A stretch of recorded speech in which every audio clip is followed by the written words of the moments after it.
Vamos lá, galera, vamos pensar aqui rapidamente o que é que Jesus falou sobre o comércio da fé. Crianças, né? Maravilha. Crianças 3 a 6 anos, segue tia Bia. Não, quem é que vai com as crianças hoje? Tia Bia, né? Tia Bia, crianças 3 a 6 anos. Muito bem. Resgate Curious. Vamos lá, pessoas bonitas. O que Jesus falou sobre o comércio da fé? Pergunta. Tem essa palavra, né? Jesus falou essa palavra, comércio da fé? Não. A gente já chegou numa caminhada a ponto da gente trabalhar o conceito. Então a gente entende que isso é um conceito que a gente encontra, na verdade, nos 4 evangelhos. Nos 4 evangelhos tem a narrativa de Jesus chegando no templo e literalmente desfazendo uma quadrilha. Quadrilha que trabalhava com o comércio da fé. E isso não é algo... Obrigado, Black. Deus abençoe, mano. E isso não é algo distante de nós nos dias de hoje. Quem aqui nunca ouviu falar que o pastor é ladrão? Não é? Muita gente já ouviu falar isso. A igreja tal é só dinheiro. Isso é uma realidade muito próxima da gente. Isso é uma realidade antiga, inclusive. Isso é uma estratégia velha de Satanás. De desvirtuar a adoração do povo de Deus. De enganar aqueles que não conhecem a palavra de Deus. E de afastá-los do único que pode dar resposta aos seus questionamentos mais profundos. Então eu queria convidar você a abrir a sua Bíblia no Evangelho de Lucas, no capítulo 19. A gente vai dar continuidade ao que a gente pensou aqui no último resgate, versículo 45. A gente vai fazer uma leitura, Lucas 19, 45. A gente vai ler até o versículo 20, até o capítulo 20, versículo 18. Vai fazer uma leitura longa, não quer dizer que a pregação vai ser longa.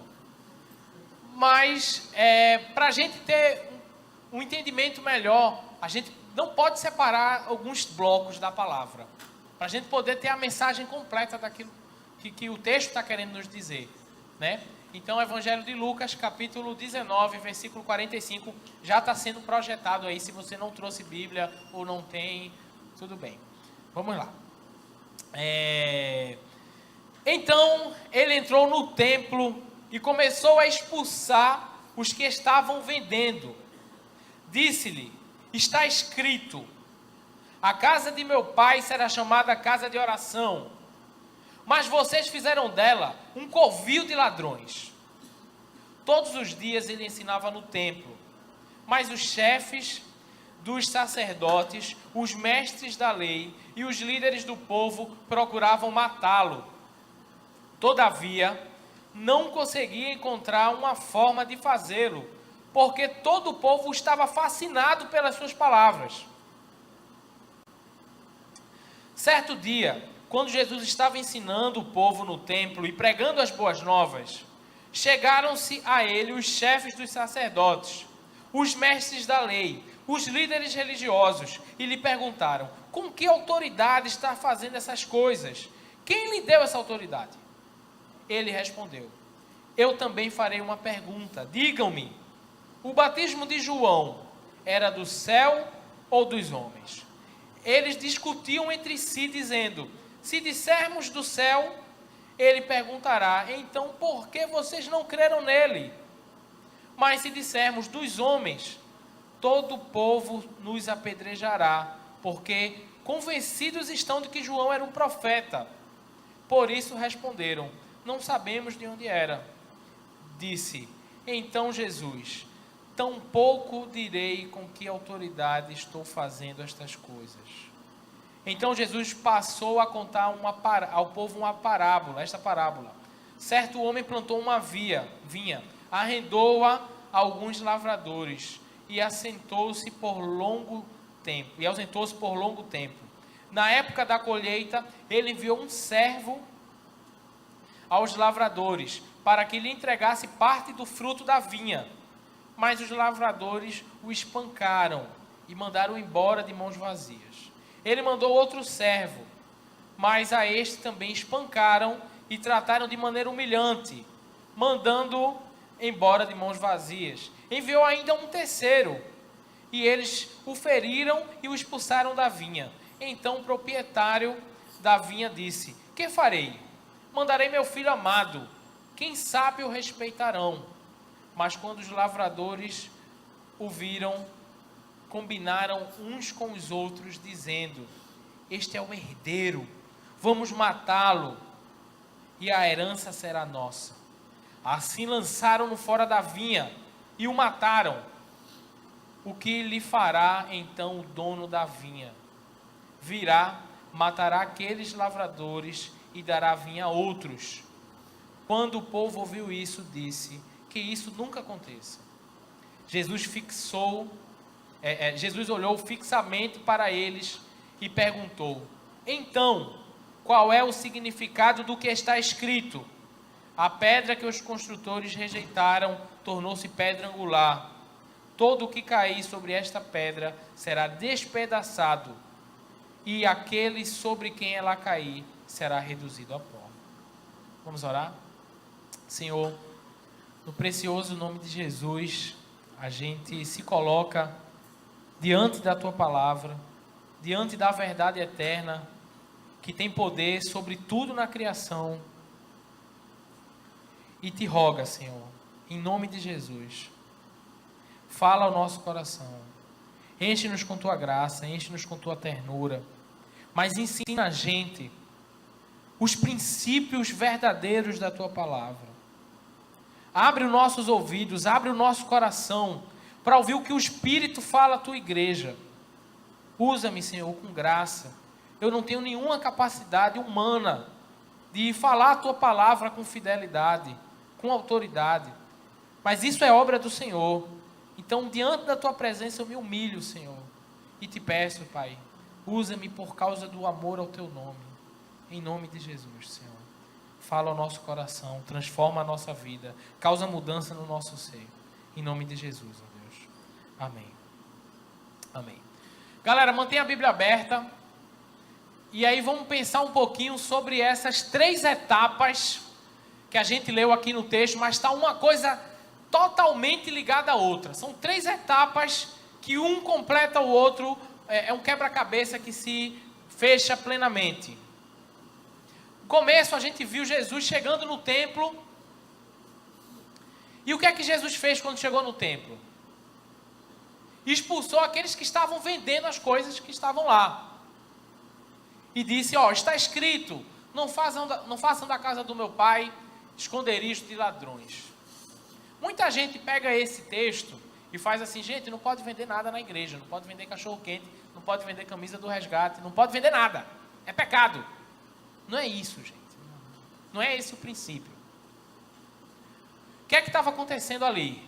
Para a gente entender melhor aqui essa história, era a festa da Páscoa.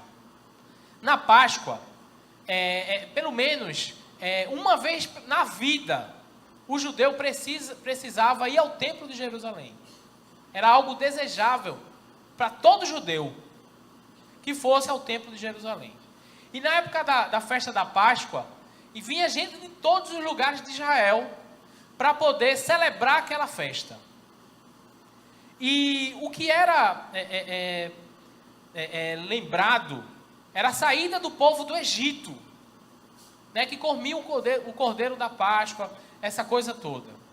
Inclusive, matavam um animal, né, um cordeiro, pela questão do perdão dos pecados. Esse animalzinho já simbolizava Jesus, já apontava para Jesus.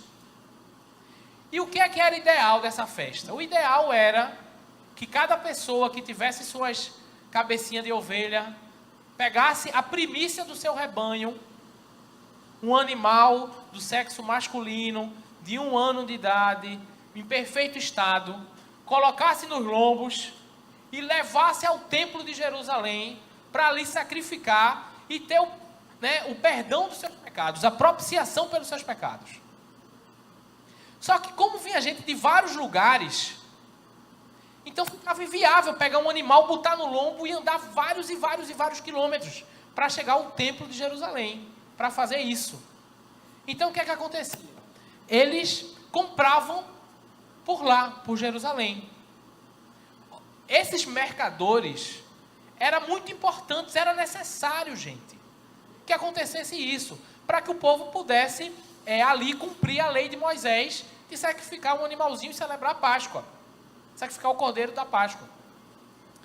Outra coisa que era necessária também, era ter esse câmbio do dinheiro. Por quê? Porque o cara ia para o templo de Jerusalém, muitas vezes com dinheiro romano. Vinha gente de todo lugar de Israel, e não só de Israel, mas do mundo. Tá ruim o microfone, né?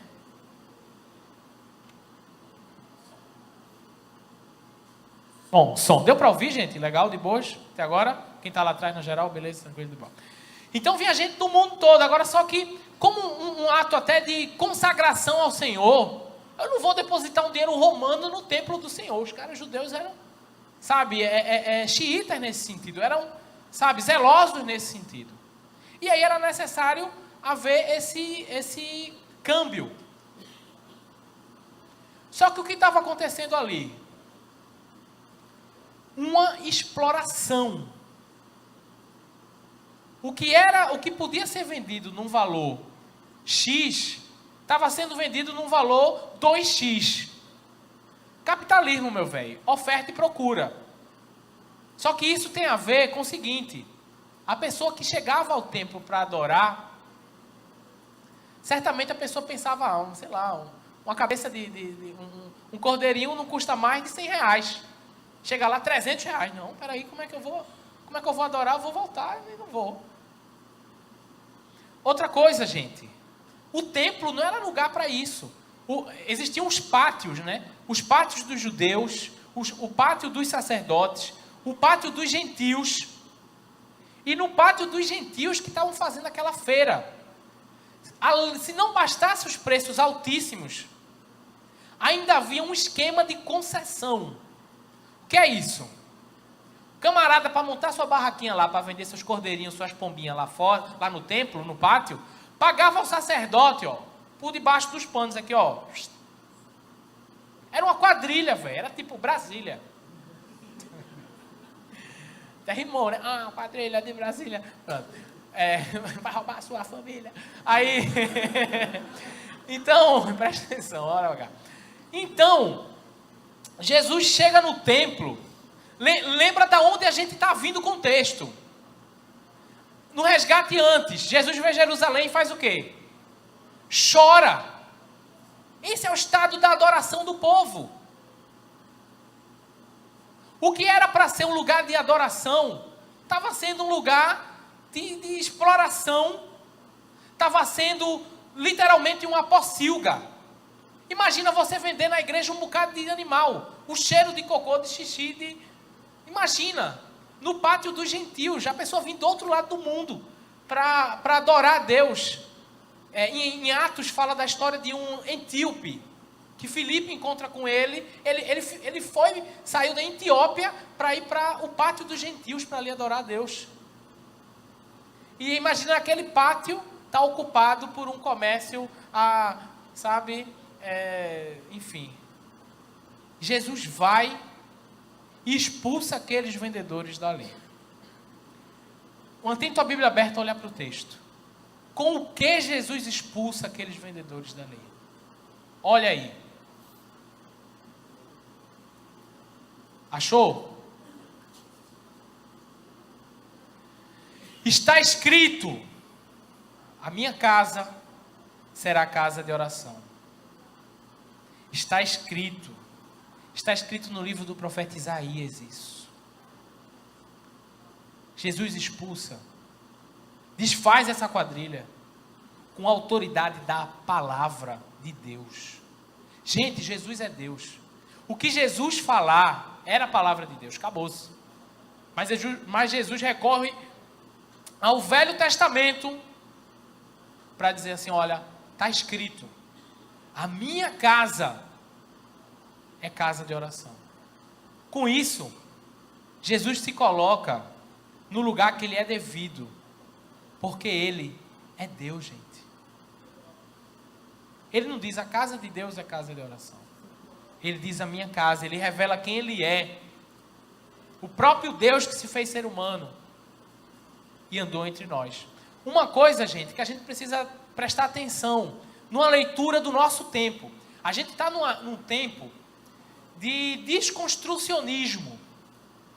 A gente está num tempo com falta de absolutos, onde a verdade é muito líquida, como alguns filósofos vão falar. E uma coisa que eu vejo, um caminho que a juventude segue, a juventude que eu digo não só a juventude, não é a juventude dessa igreja apenas, a juventude por onde eu tenho andado, por onde eu tenho visto. Nas músicas e em muitas formas de ser. Olhando só por um lado da palavra e esquecendo do outro. Tipo assim, eu sou casa de Deus. Tem até música sobre isso, música boa, eu gosto. Eu sou casa, lugar de Deus e Ele habita em mim. É verdade, gente. Deus não habita em templos feitos por mãos. É verdade. Deus não habita nesse prédio aqui. Deus habita em você, na sua vida. O templo do Senhor é a sua vida. Mas isso não impede que esse lugar seja consagrado a Deus. Isso não impede que essa casa, que o Senhor diga assim, essa aqui é minha casa de oração. Isso parece estar esquecido, isso parece que a gente lê a Bíblia e não entende. Por causa desses nossos pressupostos de desconstrucionismo. Velho, Jesus demonstrou zelo com o lugar reservado à oração. Se eu sou discípulo de Jesus e Ele mostrou zelo, se eu sou discípulo dele, eu preciso fazer como Ele fez. E aí pensa no seguinte, Jesus não estava preocupado com o espaço necessariamente físico, mas porque aquele espaço físico que era dedicado à oração e adoração, se aquele lugar fosse profanado, ou fosse usado de uma maneira indevida, ia interferir diretamente em quem, gente? Em quem? Nas pessoas. Nas pessoas que ele veio resgatar. Inclusive nos gentios, naqueles que não eram judeus. Se ligou? Por isso que na igreja do Senhor, a gente vai falar isso lá no finalzinho, a gente precisa ter zelo pelas coisas de Deus.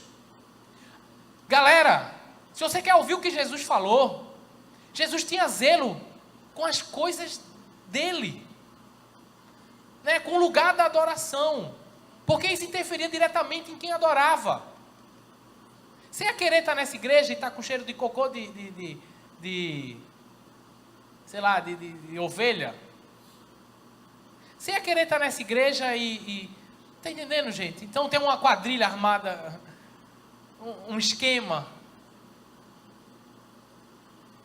Então preste atenção nisso. Isso é contrário ao que muita gente fala hoje. O que importa sou eu. A minha comunhão com Deus, eu posso até ficar em casa e não ir para a igreja. Tem nada a ver com a Bíblia isso aí. Nada a ver com a Bíblia. Em Hebreus fala, não deixemos-nos de reunir como igreja, como costume de alguns. Mas o que eu quero dizer é o seguinte, gente. Esse templo de Jerusalém perdeu a razão de ser. Porque não precisa mais sacrificar animais. Porque Jesus é o Cordeiro de Deus que tira o pecado do mundo e Ele se deu em sacrifício. Mas se ainda aquele lugar, que depois de algum tempo seria, literalmente, perderia a razão de ser, por causa do sacrifício dele, quando o véu foi rasgado, Jesus tratou com zelo, quanto mais a igreja dele. E a igreja dele entenda o espaço da adoração, o momento reservado para isso. Então, gente, a gente precisa ter zelo com as coisas de Deus. Que tipo de zelo? Os fariseus eram zelosos. Eram demais. O zelo que a gente precisa ter é o zelo que Jesus teve.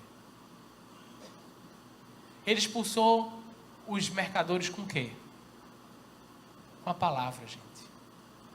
O lugar da adoração, que é todo lugar, né? Quem adora, adora em espírito e em verdade, e adora em qualquer lugar. Mas o lugar que é casa de oração, casa de Deus de oração, a gente precisa ter o zelo de fazer as coisas conforme a palavra. E se não tiver conforme a palavra, aí você pode e deve usar a autoridade da palavra para dizer, isso aqui não está de acordo com a palavra. Fazer como Jesus fez. A palavra é que deve guiar, gente, a nossa adoração. A palavra é que deve guiar a nossa vida. Amém, gente? A palavra é que vai nos ensinar como a gente vai adorar de uma forma que agrada a Deus. Lembra, Deus não habita em templos feitos por mãos. Mas se o próprio Jesus chamou a casa de oração dizendo que era dele, quem sou eu para dizer o contrário? Quem sou eu para dizer que não é? Então, se liga aí. Seguindo o texto, nos versículos seguintes, já no capítulo 20, verso de 1 a 8, acontece o seguinte, só dá uma olhadinha aqui na transição, 19:48, Guga, bota aí por favor. Perdão, 47. Todos os dias ensinava no templo, mas os chefes dos sacerdotes e mestres da lei e os líderes do povo procuravam matá-lo. Jesus foi com a palavra e aquilo que era para promover um grande avivamento no povo, das pessoas dizerem assim, velho, realmente a gente está fazendo errado, agora a gente está fazendo certo de acordo com a palavra de Deus. Que os caras que estavam aqui, a quadrilha armada, foram embora. Mas os caras que estavam envolvidos com isso não se arrependeram e queriam matar Jesus.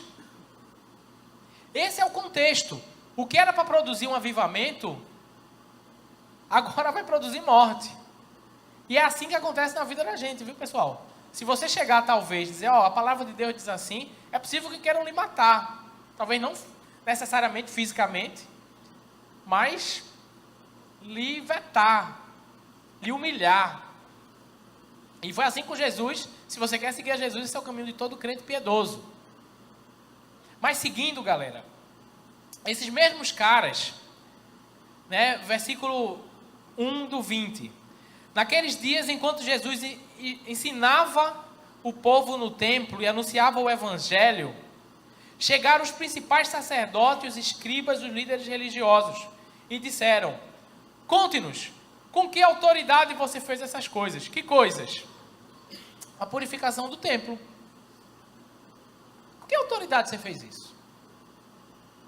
Quem é você para fazer isso? E aí, gente, Jesus dá uma resposta incrível.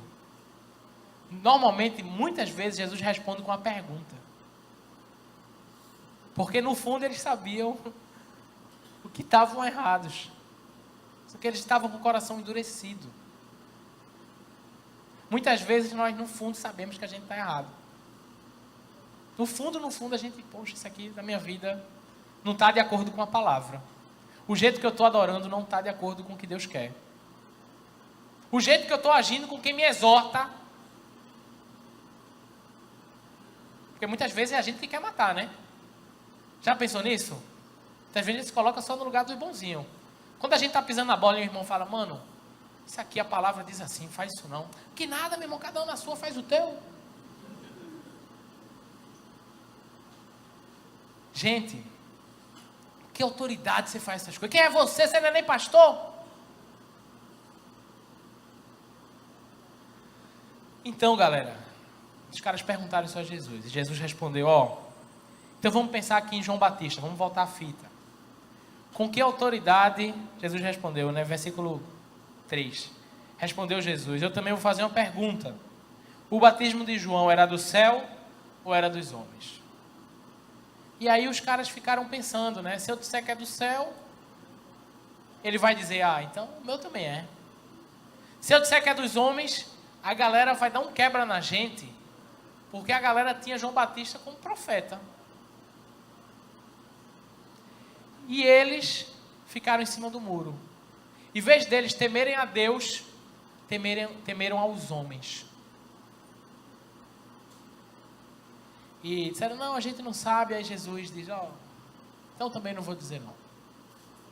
Mas a grande sacada disso aqui é que Jesus é aquele que tem autoridade sobre o nosso templo, sobre a nossa adoração. A palavra dele é que tem autoridade. E aí é muito massa a gente pensar, que o templo sou eu. Tu é o templo, é massa. Jesus tem autoridade sobre esse templo. Você é templo de Deus, show de bola. A palavra dele é autoridade sobre a sua vida, sobre tudo que você é. É conforme a palavra dele que você vive. O que é que você está fazendo que não está de acordo com a autoridade dele?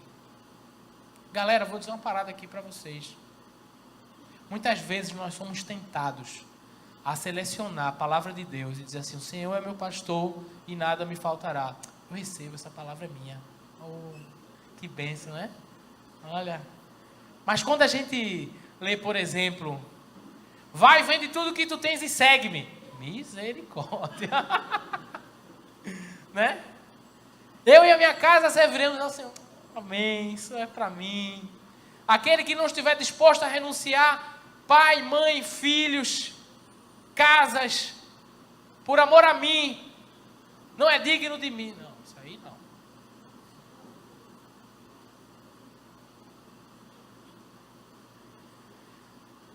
Gente, a palavra do Senhor é autoridade sobre a nossa adoração. A gente precisa adorar do jeito dele. Nós precisamos adorar como ele exige. Ele exige que adoremos em espírito. Em espírito é aquele negócio, né? Uma vida de disciplina espiritual. Disciplina de oração. Hoje eu não estou afim de orar. Não é afim, né? A adoração em espírito é você, Senhor, estou aqui para te adorar. É você vir frequentemente à igreja, é estar reunido com o rebanho de Deus. É você ter uma vida de meditar na palavra dia e noite. Atos espirituais, cantar ao Senhor, bendizer o seu nome. Essa é a adoração em espírito, gente. Piedade, ter compaixão das pessoas, tem a ver com disciplinas espirituais. Jejum tem a ver com disciplinas espirituais. Essa eu estou meio devagar. Mas é gordinho, sabe, né? Mas, em verdade, o que é? É viver a verdade do Evangelho, gente. É entender que quem mente é filho do diabo, que o diabo é o pai da mentira. É entender que a minha sexualidade, ela precisa ser conforme o que está escrito na palavra. Ele tem autoridade. Uma das piores tragédias da vida é quando recusamos ouvir a autoridade do Senhor e da sua palavra.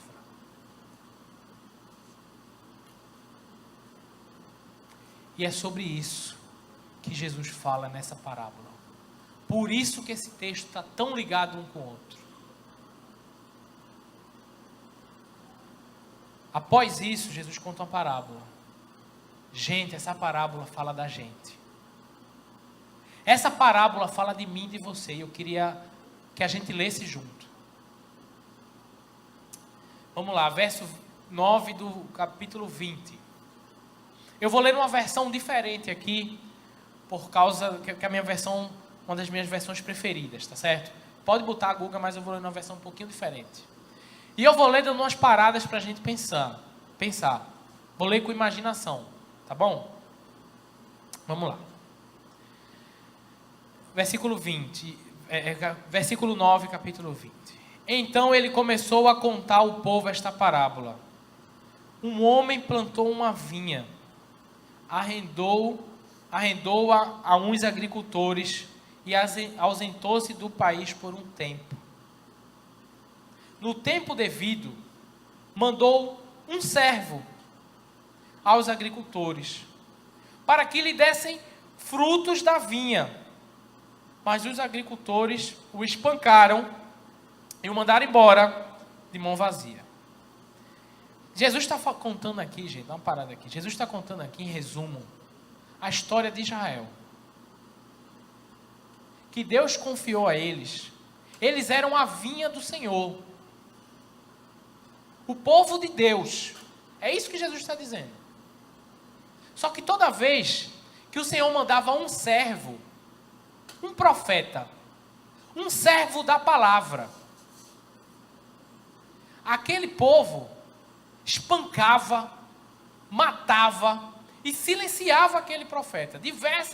Você vai ver o Velho Testamento, diversas narrativas. O profeta se levanta e é perseguido, espancado e morto. Diversos profetas sofreram dessa maneira. E o último deles foi o próprio Deus que veio. Então, a ideia aqui de Deus é dizer o seguinte: gente, eu confiei como meu povo Israel. E eu mandei servos para que eles frutificassem, para que eles apresentassem os frutos dessa vinha. E aí você pode fazer uma ligação com o que Paulo fala de fruto do Espírito, que é amor, bondade, longanimidade, domínio próprio, paciência. Um fruto de uma árvore nunca é para si. A árvore não desfruta do seu próprio fruto, é sempre para o outro. Deus plantou Israel pensando nas nações, pensando, sabe, em aquela nação ser um exemplo para todas as outras. Só que Israel falhou na sua missão. E aí, isso tem a ver com a gente? Totalmente. Eles mandaram um servo, e aí o primeiro servo foi espancado, foi mandado embora de mãos vazias, sem fruto. Não tinha fruto de arrependimento, não tinha fruto da bondade, do amor de Deus, aquelas pessoas que eram o povo de Deus. Versículo 11 do capítulo 20. De novo enviou-lhe outro servo, mas eles espancaram, insultando, mandaram embora, de mãos vazias. Mãos vazias de quê, gente? De fruto. Não tinha fruto para dar. Era uma vinha que só tinha folha, mas não tinha fruto. Só tinha esparro. Só tinha tradição. Só tinha aparência. Mas não tinha fruto. 12. Mandou o terceiro, mas eles também o feriram e o expulsaram. Disse então o dono da vinha: que farei? Mandarei meu filho amado. Talvez eles respeitem. Mas quando os agricultores o viram, disseram entre si: este é o herdeiro, vamos matá-lo, para que a herança seja nossa. E atirando fora da vinha, eles o mataram. Interessante que é detalhe, né, gente? Jesus morreu fora de Jerusalém. Atirando fora da vinha. A vinha era Jerusalém. Era o povo de Deus. Israel. Estou fora da vinha. Matou. Seguindo. Que lhes fará então o dono da vinha? Virá e destruirá esses agricultores. Juízo. Quem rejeita a autoridade de Jesus e da sua palavra é digno de juízo. Juízo de Deus. Da ira de Deus, gente. Porque a luz veio ao mundo e os homens preferiram as trevas. Deus é justo. Porque somos pecadores. Mas há o caminho do perdão, da reconciliação. Só que esses não quiseram. E o que é que o Senhor diz? Que virá com juízo. Mas não termina aí. E dará a vinha a outros. Lembra que eu falei que essa era a nossa história? Quem é a vinha agora? Somos nós. Somos nós agora, galera. Nós agora é que somos o povo de Deus. Nós agora é que precisamos nos submeter à autoridade de Jesus Cristo e da sua palavra. e por meio da palavra dele dá fruto.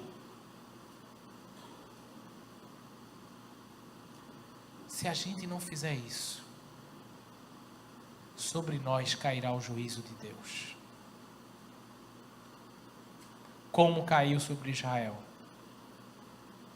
Deus não poupou Israel.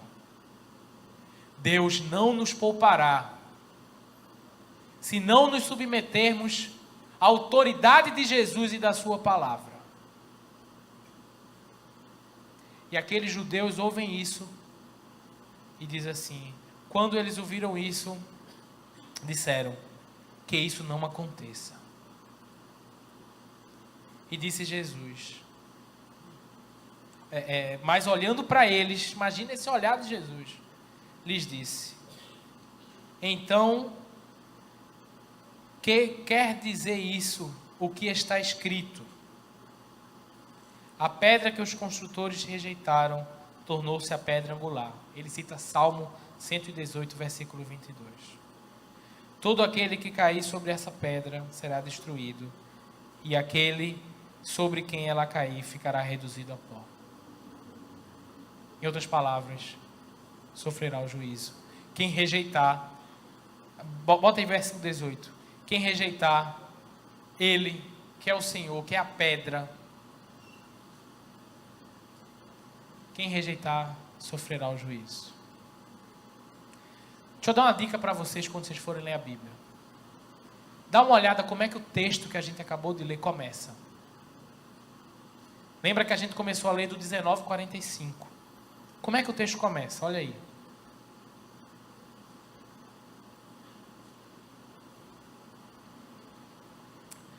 Entrou no templo, começou a expulsar os que estavam vendendo, 46, e disse-lhes, está escrito, a minha casa será casa de oração. Vai lá para o finalzinho, para o 20, verso 17.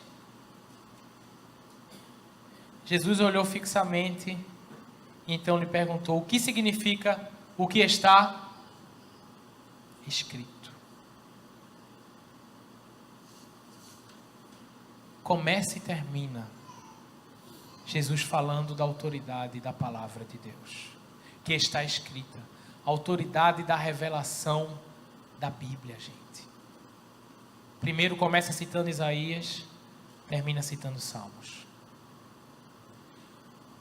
Você tem dado ouvido ao que a palavra de Deus está dizendo para você? Ou você tem selecionado o que você mais gosta e não obedecido aquilo que você menos acha? Ah, mas isso aqui não é para esse tempo não. É. Gente,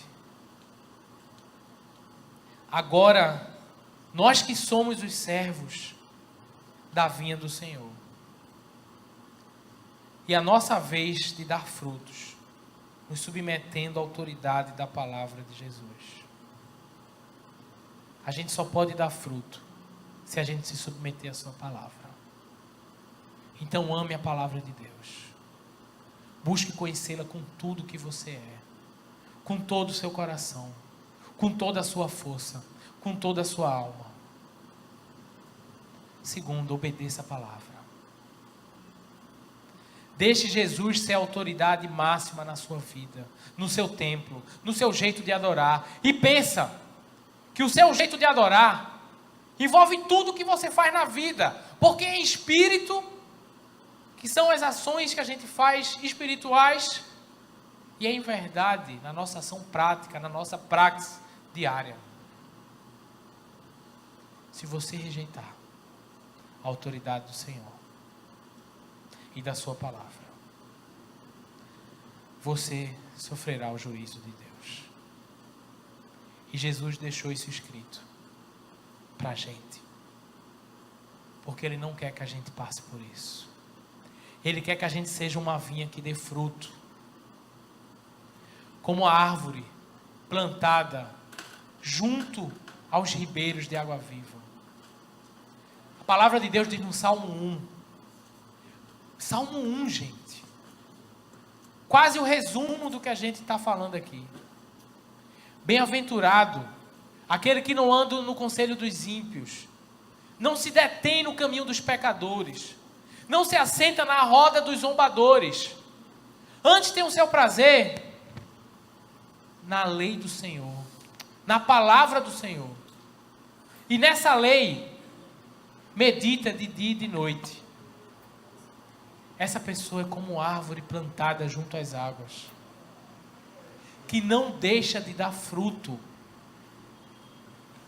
mesmo quando vem a seca. O que Deus quer de você? Que você dê fruto. Você só vai dar fruto se você primeiro se submeter à autoridade de Jesus e da sua palavra. Queria convidar você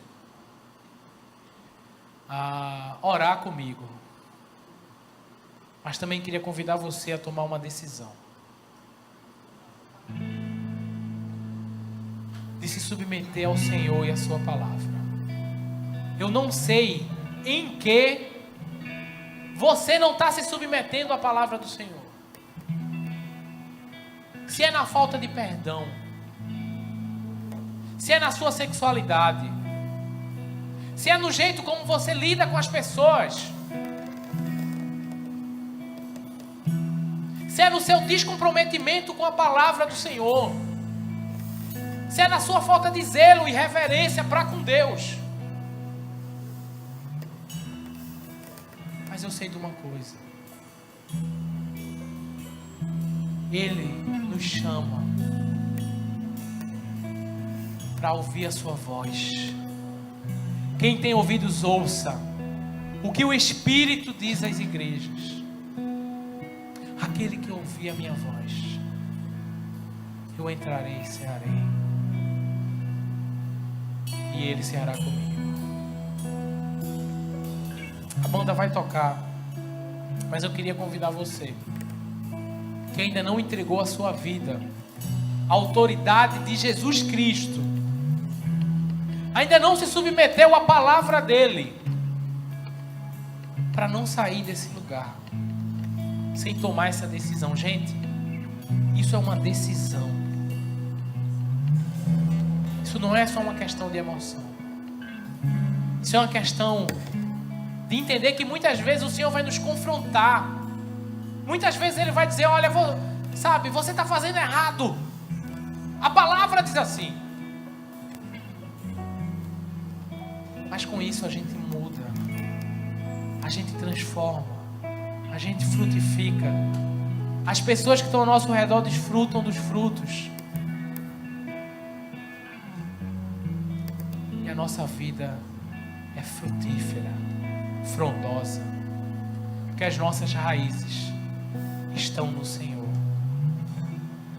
A banda vai tocar e eu queria profundamente orar por você, orar com você, dizendo para Deus hoje que você se entrega à autoridade de Jesus e da sua palavra.